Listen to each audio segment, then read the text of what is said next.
Hi students, welcome back to Shakuntala tutorial.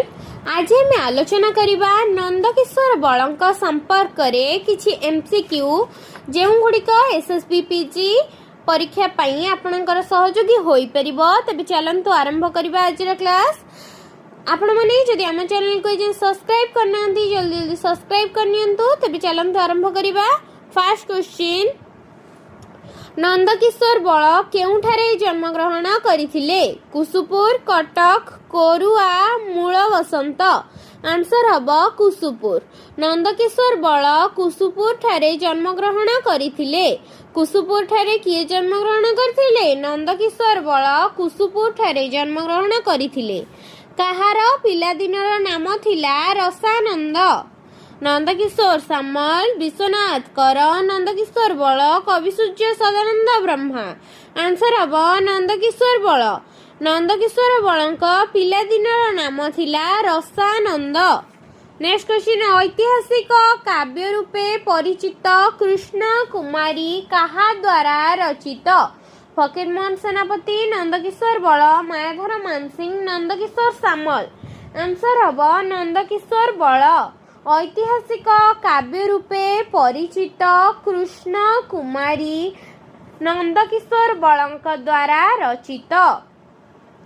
Next question, Raghuvansh और उत्तर रामचरितर अनुसरण रे नंदकिशोर बळंकर केउं काव्यटी रचित अटे? बसंत कोकिल, जन्मभूमि, सीता वनवास, चारुचित्र।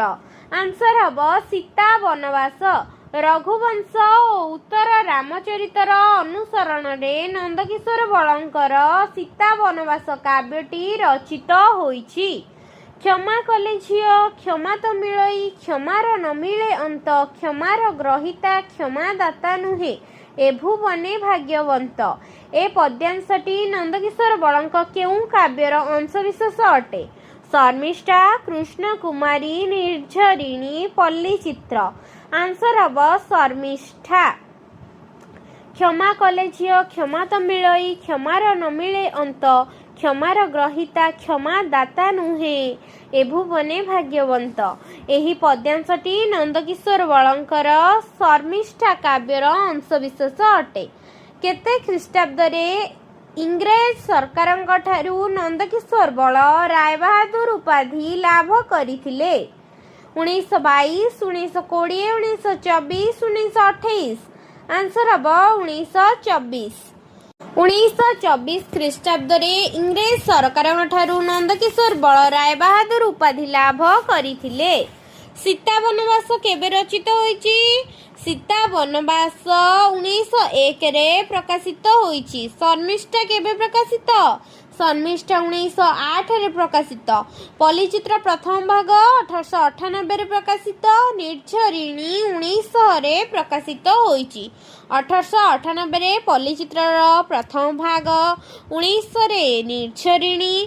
शर्मिष्ठा केते रे? शर्मिष्ठा होची शर्मिष्ठा 1901 रे।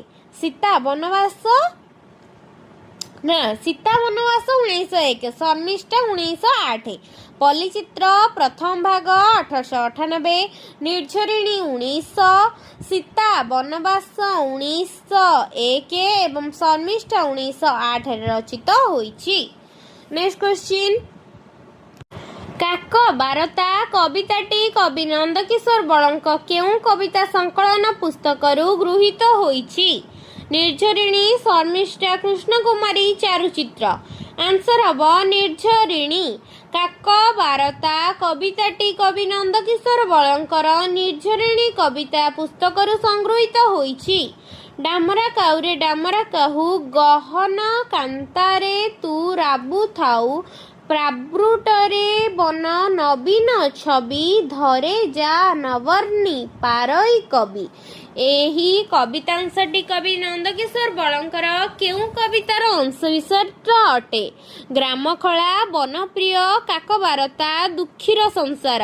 ଆନ୍ସର ହବ କାକବାରତା।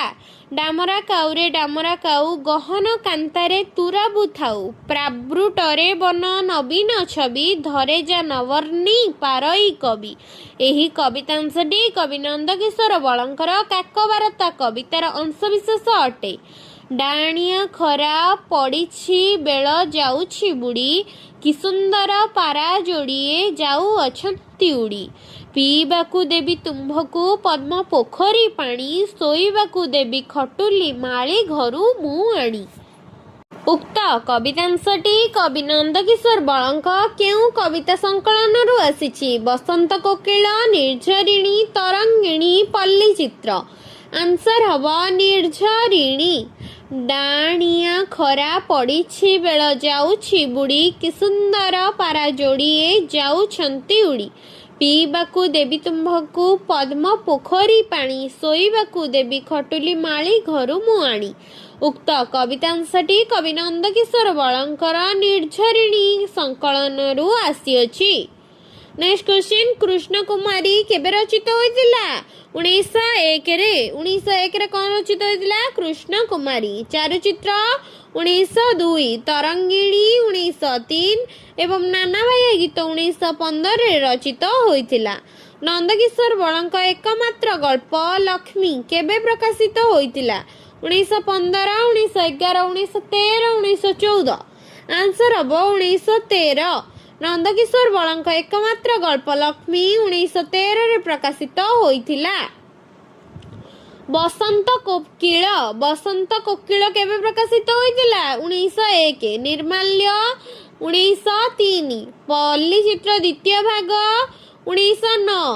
ଜନ୍ମଭୂମି ଦ୍ୱିତୀୟ ଭାଗ 1908ରେ ପ୍ରକାଶିତ ହୋଇଥିଲା।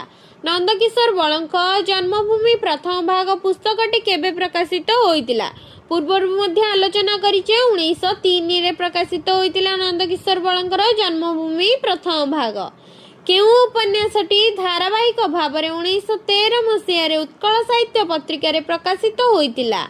କନକଲତା, ଭୀମା ଭୂୟାଁ, ମାମୁଁ, ବିବାସିନୀ। ଆନ୍ସର ହବ କନକଲତା। କନକଲତା ଉପନ୍ୟାସଟି ଧାରାବାହିକ ଭାବରେ 1913 ମସିହାରେ ଉତ୍କଳ ସାହିତ୍ୟ ପତ୍ରିକାରେ ପ୍ରକାଶିତ ହୋଇଥିଲା।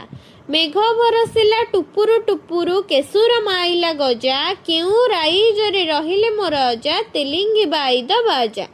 ଏହି କବିତାଂଶଟି ନନ୍ଦକିଶୋର ବଳଙ୍କ କେଉଁ ପୁସ୍ତକର ଅଂଶବିଶେଷ ଅଟେ? ନିର୍ମାଲ୍ୟ, ଶର୍ମିଷ୍ଠା, ନିର୍ଝରିଣୀ, ନାନାବାୟା ଗୀତ।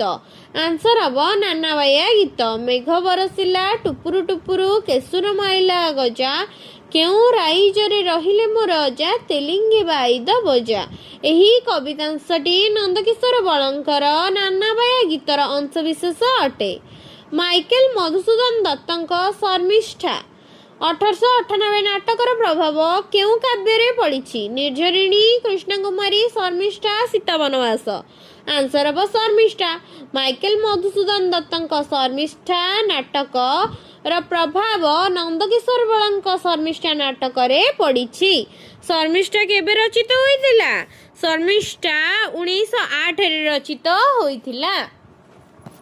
ନେକ୍ସଟ କ୍ୱେଶ୍ଚିନ୍, ନନ୍ଦକିଶୋର ବଳଙ୍କ କେଉଁ କବିତାଟି ଟେନିସନଙ୍କ ଅଲ୍ ଥିଙ୍ଗସ୍ ୱିଲ୍ ଡାଏ କବିତା ଅବଲମ୍ବନରେ ରଚିତ? ନବବର୍ଷା ଭାବନା, କାକବାରତା, ଗ୍ରାମଖଳା, ବନପ୍ରିୟ। ଆନ୍ସର ହବ କାକବାରତା। ନନ୍ଦକିଶୋର ବଳଙ୍କ କାକବାରତା କବିତାଟି ଟେନିସନଙ୍କର ଅଲ୍ ଥିଙ୍ଗସ୍ ୱିଲ୍ ଡାଏ କବିତା ଅବଲମ୍ବନରେ ରଚିତ ହୋଇଛି। କେଉଁ କବିତା ସେଲିଙ୍କ ଟୁ ଏ ସ୍କାଏ ଲାର୍କ କବିତାର ଅନ୍ତର୍ଧ୍ୱନି ଅଟେ? ବନପ୍ରିୟ, ଗ୍ରାମଖଳା, ମାନବ, ଚମ୍ପାବତୀ। ଆନ୍ସର ହବ ବନପ୍ରିୟ। ବନପ୍ରିୟ କବିତା ସେଲିଙ୍କର ଟୁ ଏ ସ୍କାଏ ଲାର୍କ କବିତାର ଅନ୍ତର୍ଧ୍ୱନି ଅଟେ। ନବବର୍ଷା ଭାବନା କବିତାଟି ନନ୍ଦକିଶୋର ବଳଙ୍କ କେଉଁ କବିତା ସଂକଳନରୁ ଗୃହୀତ? ଶର୍ମିଷ୍ଠା, ବସନ୍ତ କୋକିଳ, ନିର୍ଝରିଣୀ, ପଲ୍ଲୀଚିତ୍ର। ଆନ୍ସର ହବ ନିର୍ଝରିଣୀ। ନବବର୍ଷ ଭାବନା କବିତାଟି ନନ୍ଦକିଶୋର ବଳଙ୍କ ନିର୍ଝରିଣୀ କବିତା ସଂକଳନରୁ ଗୃହୀତ ହୋଇଛି। ଗ୍ରାମଖଳା କବିତାଟି ନନ୍ଦକିଶୋର ବଳଙ୍କ କେଉଁ କବିତା ସଂକଳନର ଅଂଶବିଶେଷ ଅଟେ? ପଲ୍ଲୀଚିତ୍ର, ଜନ୍ମଭୂମି, ଚାରୁଚିତ୍ର, ନିର୍ଝରିଣୀ। ଆନ୍ସର ହେବ ପଲ୍ଲୀଚିତ୍ର। ଗ୍ରାମଖଳା କବିତାଟି ନନ୍ଦକିଶୋର ବଳଙ୍କର ପଲ୍ଲୀଚିତ୍ର କବିତା ସଂକଳନର ଅଂଶବିଶେଷ ଅଟେ। ସୀତା ବନବାସ କାବ୍ୟ କବିତାଟି କେତୋଟି ସର୍ଗ ବିଶିଷ୍ଟ ଅଟେ? 7, 9, 12, 14। ଆନ୍ସର ହେବ 14। ସୀତା ବନବାସ କାବ୍ୟଟି 14 ସର୍ଗ ବିଶିଷ୍ଟ ଅଟେ। କୃଷ୍ଣକୁମାରୀ କାବ୍ୟ କେତୋଟି ସର୍ଗରେ ବିଭକ୍ତ? 5, 7, 4, 11। ଆନ୍ସର ହେବ 5। କୃଷ୍ଣକୁମାରୀ କାବ୍ୟ 5ଟି ସର୍ଗରେ ବିଭକ୍ତ। ପୌରାଣିକ ବିଷୟକୁ ଆଧାର କରି ରଚିତ ନନ୍ଦକିଶୋର ବଳଙ୍କ ଶର୍ମିଷ୍ଠ କାବ୍ୟ କେତୋଟି ସର୍ଗ ବିଶିଷ୍ଟ ଅଟେ? 7, 5, 11, 15। ଆନ୍ସର ହେବ 11। ପୌରାଣିକ ବିଷୟକୁ ଆଧାର କରି ରଚିତ ନନ୍ଦକିଶୋର ବଳଙ୍କ ଶର୍ମିଷ୍ଠ କାବ୍ୟ 11 ସର୍ଗ ବିଶିଷ୍ଟ ଅଟେ।